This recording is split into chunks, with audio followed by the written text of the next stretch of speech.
In Italia contagi in aumento, cresce la psicosi delle zanzare infette. Dopo un'incubazione di 3-12 giorni si manifestano dei sintomi simili all'influenza, febbre alta, brividi, cefalea, nausea e vomito, soprattutto importanti dolori alle articolazioni.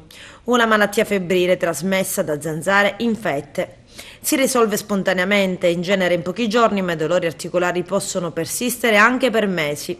Nei casi segnalati ad Anzio, i pazienti hanno riferito la comparsa dei sintomi nel mese di agosto e nessuno di essi aveva viaggiato all'estero nei 15 giorni che hanno preceduto l'insorgenza dei sintomi.